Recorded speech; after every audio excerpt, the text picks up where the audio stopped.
द्रौपदी पांडवों को क्यों मारना चाहती थी, जबकि द्रौपदी पांडवों की धर्मपत्नी थी। एक ऐसा सत्य जिसे शायद आपने पहले नहीं सुना होगा। इस कथा का वर्णन दक्षिण महाभारत और पुराणों में मिलता है। तो चलिए मैं कथा को सुनाना शुरू करता हूँ। डिवाइन कल्चर इंडिया में आपका हार्दिक स्वागत है। मित्रों, एक समय की बात है जब अर्जुन को यह ज्ञात हो गया कि द्रौपदी कोई साधारण स्त्री नहीं है। द्रौपदी स्वयं यज्ञ से पैदा हुई थी, याज्ञसेनी थी। याज्ञसेनी द्रौपदी को महाकाली का अवतार बताया जाता है। अन्य कथाओं में भले ही कुछ भी बताया जाता हो, लेकिन मैं जो कथा बताने जा रहा हूँ उसके अनुसार द्रौपदी माँ काली का अवतार थी।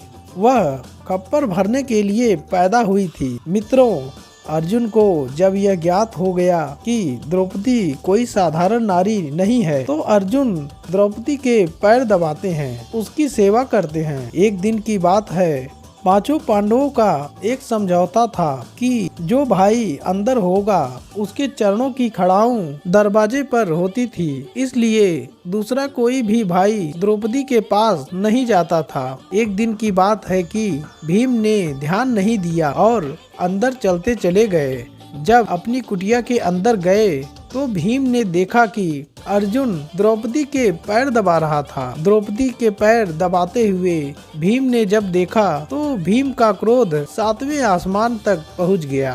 भीम अर्जुन पर गदा से प्रहार करने लगा तो द्रौपदी खड़ी हो जाती है और द्रौपदी ने उसे बचाने की कोशिश की। जब हल्ला हुआ इस बात का, उनमें विवाद हुआ, उसे सुन करके धर्मराज युधिष्ठिर भी उनके पास आ गए और भीम से कहने लगे कि भाई भीम, तुम हमेशा कोई ना कोई झगड़ा करते रहते हो। घर या बाहर कहीं भी आप शांत रहना नहीं चाहते। आप अपने अनुज अर्जुन को ही मारना चाहते हैं। तो इस पर भीम क्रोधित होकर के धर्मराज युधिष्ठिर से कहने लगा कि धर्मराज, आप मेरे सामने से हट जाइए। मैं अर्जुन को जीवित नहीं छोड़ूंगा। मैंने इसे देखा था, ये द्रौपदी के पैर दबा रहा था, एक नारी के पैर दबा रहा था जो कि इसकी धर्म पत्नी है। ये कितना बेकार इंसान है। इस जैसा इंसान पृथ्वी पर जीने के योग्य नहीं होता। ये बात सुन करके युधिष्ठिर कहने लगे। युधिष्ठिर भी जानते थे पांचाली द्रौपदी को कि द्रौपदी कोई साधारण नारी नहीं है, याज्ञसेनी है, याज्ञ से पैदा हुई है। इसलिए युधिष्ठिर कहने लगे, भीम क्या हुआ, ये तो अपने अपने मन की बात है, तुम इस पर क्यों बुरा मानते हो। उधर नकुल सहदेव भी आ जाते हैं और सभी के सभी भीम को समझाने लगते हैं, परंतु भीम का क्रोध शांत नहीं हुआ और भीम प्रातः काल घर छोड़कर चल देता है। इस बात से नाराज होकर वह अपने घर को त्याग देता है, वन की ओर चला जा रहा है। वो एक ऐसे घने जंगल में पहुंच गया जहां ऐसा प्रतीत हो रहा था कि मानो भीम अमेजन के घने जंगलों में पहुंच गया हो। भीम को चलते चलते रात्रि हो जाती है। भीम मन में विचार करने लगा कि अब रात्रि हो गई है, अब मैं कहीं नहीं जाऊंगा क्योंकि ये घना वन है। मुझे यहीं रात्रि में विश्राम करना होगा और प्रातः काल फिर कहीं चलूंगा। ये सोच करके एक विशाल वटवृक्ष का पेड़ था। उस विशाल वटवृक्ष पर भीम ऊपर चढ़ जाते हैं और उस वटवृक्ष के एक खोपड़े में भीम घुस करके बैठ जाते हैं। ठीक रात्रि के 12 बजे उस वृक्ष के पास एक सघन मैदान था जिसमें घास उगी थी। वहाँ एक पानी का छिड़काव करने वाला आया और उसने पानी का छिड़काव कर दिया। भीम देख रहा है ऊपर से कि ये क्या विचित्र घटना घट रही है। उसके थोड़ी देर बाद एक झाड़ू लगाने वाला आया, उसने झाड़ू लगा दिया और फिर तंबू लगाने वाला आया, एक विशाल तंबू लगा दिया। एक सभा के लिए सभागार की व्यवस्था कर दी गई, उसमें कुर्सियां लगा दी गई और जब काम पूरा हो गया तो समस्त देवी देवता उस सभा में आकर के बैठ जाते हैं, जिसमें ब्रह्मा जी, भगवान शंकर, इंद्र और बड़े बड़े ऋषि मुनि, देवगण सभी उस सभा में विराजमान हो गए। भगवान श्री कृष्ण भी उस सभा में एक सिंहासन पर बैठे हुए थे। भीम ये सब कुछ देख रहा था कि ये क्या हो रहा है। अब भीम देख रहा है कि थोड़ी देर बाद सभा चलने लगी और मध्य सभा में द्रौपदी का प्रवेश होता है। द्रौपदी का मुंह खून से सना हुआ है, हाथ में एक खप्पर है और दूसरे हाथ में एक कटार है। नेत्र लाल हुए हैं, पूरा शरीर विकराल दिखाई दे रहा है। ये देखकर भीम क्रोधित हो उठे। भीम सोचने लगा कि द्रौपदी का इतना दुस्साहस कि हम 5 पांडवों को छोड़ करके इस देव सभा में आई है, इसके पीछे इसका क्या उद्देश्य है। भीम का क्रोध और बढ़ जाता है। भीम क्रोध से थरथरा उठता है। ये द्रौपदी ने कितना गलत काम किया है। ये इस सभा में रात्रि के ठीक 12 बजे आई है। तभी भीम का ध्यान उस सभा पर चला जाता है कि द्रौपदी क्या कह रही है।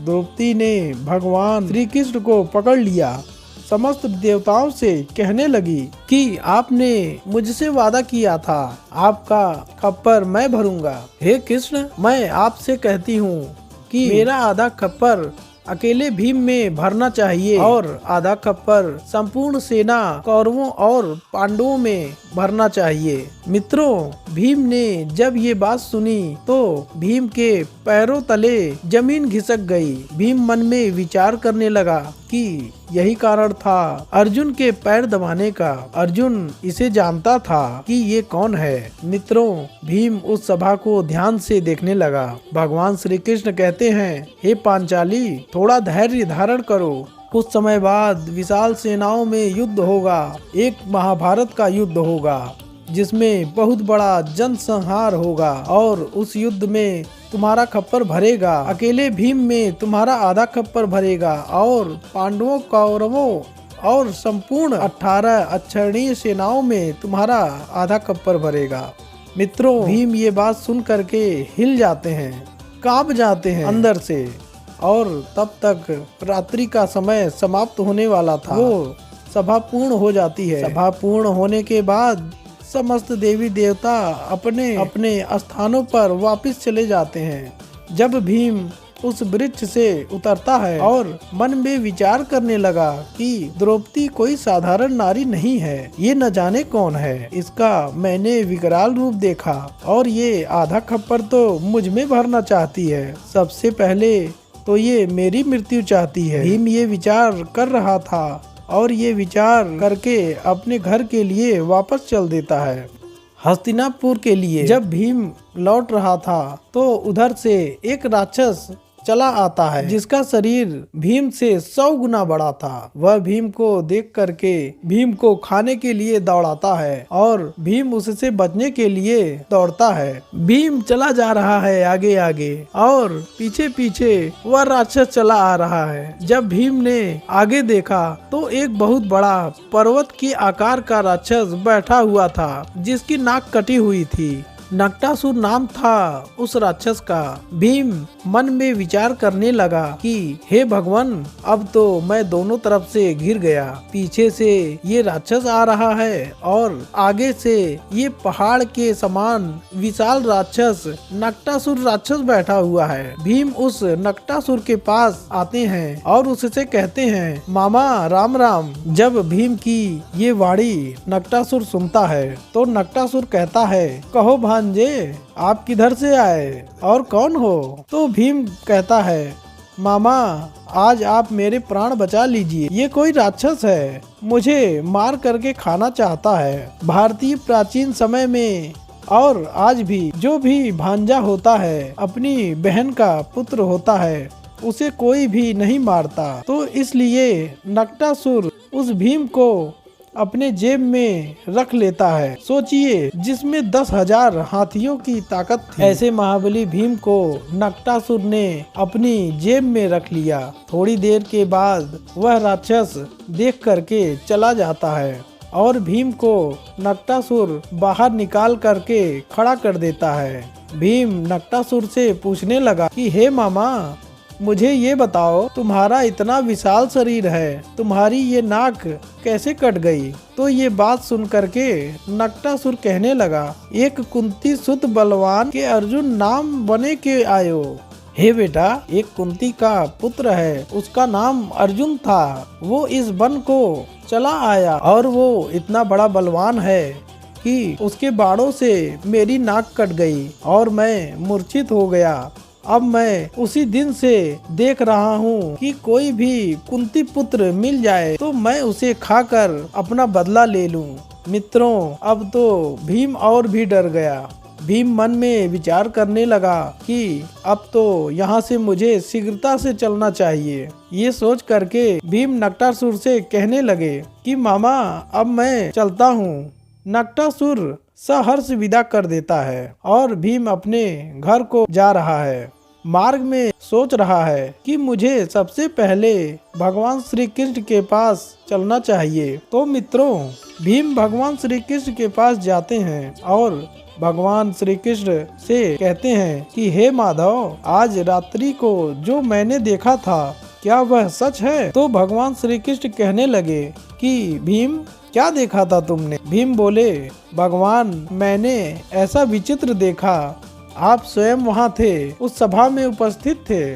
पांचाली द्रौपदी आपसे क्या कह रही थी? श्री कृष्ण कहने लगे कि हे भीम, पांचाली द्रौपदी साक्षात महाकाली का अवतार है, यज्ञ से पैदा हुई है, याज्ञसेनी है और वह अपना खप्पर भरना चाहती है। खप्पर भरने के लिए जन्म हुआ है उसका। तो भीम कहने लगे, तो भगवान, वह आधा खप्पर तो मुझ में भरना चाहती है।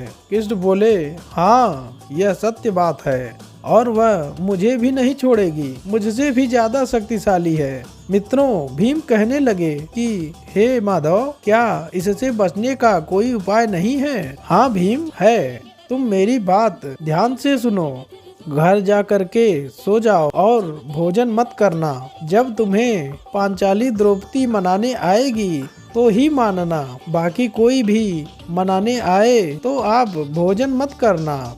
और जब पांचाली द्रौपदी आपके पास आए तो आप उससे कह देना कि मैं भोजन तब करूँगा जब आप मुझे एक वचन दे देंगी। जब द्रौपदी एक वचन देने को तैयार हो जाए तो आप यही मांग लेना, बकस कुंती के पांचों पंडा, अर्थात कुंती के पांचों पुत्र को छोड़ दे। मित्रों, भगवान श्री कृष्ण ने भीम को उपाय बता दिया और भीम वहां से चल करके अपने घर आ जाता है और आ करके चारपाई पर सो जाता है। अब उसे मनाने के लिए सबसे पहले माता कुंती आती हैं, लेकिन भीम कुंती के हाथ से भी भोजन नहीं करता है। उसके बाद उसे मनाने के लिए युधिष्ठिर आते हैं। युधिष्ठिर उसे खूब मनाने की कोशिश करते हैं, लेकिन भीम नहीं मानता है।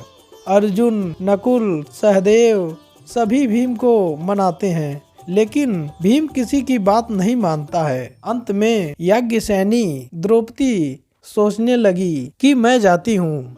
आपको बताना चाहूँगा कि द्रौपदी भीम से अधिक प्रेम करती थी, तो भीम को मनाने के लिए आई और भीम से कहने लगी कि आप इस तरीके से क्यों सो रहे हैं? आप बिना भोजन के कमजोर पड़ जाएंगे। तो भीम उसकी बात नहीं सुनता है। जब द्रौपदी ने भीम को बहुत मनाया, उसका बहुत निवेदन किया, भीम का हाथ जोड़ करके विनती की, तो भीम कहने लगा कि पांचाली, मैं भोजन तब करूँगा जब तुम मुझे एक वचन दे दोगी।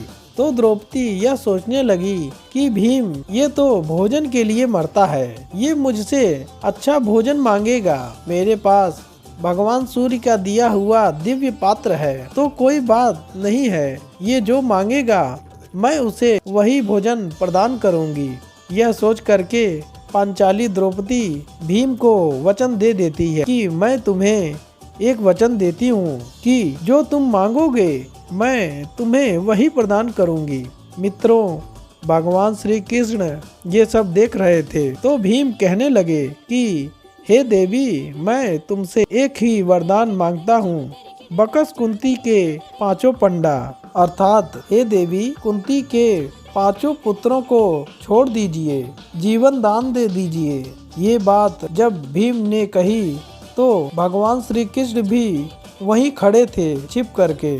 तब भगवान श्री कृष्ण भी मैदान में आ जाते हैं और कहने लगे कि हे देवी, छठवां नारायण को भी छोड़ दीजिए, नारायण को भी जीवन दान दे दीजिए। ये बात सुन करके पांचाली द्रौपदी कहने लगी, हे माधव, ये केवल आपका ही कर्म है। आपने ही भीम को ये बताया है। मुझसे इतना बड़ा वरदान मांगा है भीम ने, जो मैं देना नहीं चाहती थी। जब द्रौपदी से भीम ने ये वरदान मांगा तो द्रौपदी कह देती है, तथास्तु, मैं तुम्हें प्राण दान देती हूँ। और भगवान कृष्ण को भी द्रौपदी ने प्राण दान दे दिया। तो देखिए, यही कारण था कि महाभारत जैसे महायुद्ध में 5 पांडव ही शेष रहे। यहाँ तक कि द्रौपदी के गर्भ से पैदा होने वाले पुत्र भी नष्ट हो गए थे। और ये भी बताना चाहूँगा कि केवल वे ही योद्धा बचे थे जो कि अमर थे, जैसे कि भगवान श्री कृष्ण, धृतराष्ट्र जिसने युद्ध में भाग नहीं लिया, कृतवर्मा, कृपाचार्य, सत्यकेती और अश्वत्थामा, केवल कुछ ऐसे गिने चुने योद्धा बचे। या तो वे अमर थे या फिर उन्होंने युद्ध में भाग नहीं लिया या युद्ध छोड़ करके पलायन कर गए। तो मित्रों, यही कारण था उस युद्ध का। तो मित्रों, ये था हमारा आज का वीडियो। उम्मीद करता हूँ वीडियो आपको पसंद आया होगा। और यदि वीडियो पसंद आया हो तो कृपया वीडियो को लाइक करना न भूलें, क्योंकि आप लाइक करते हैं हमें पता चलता है कि हमारा वीडियो आपको अच्छा लग रहा है। इसी के साथ अब यह वीडियो समाप्त करता हूँ।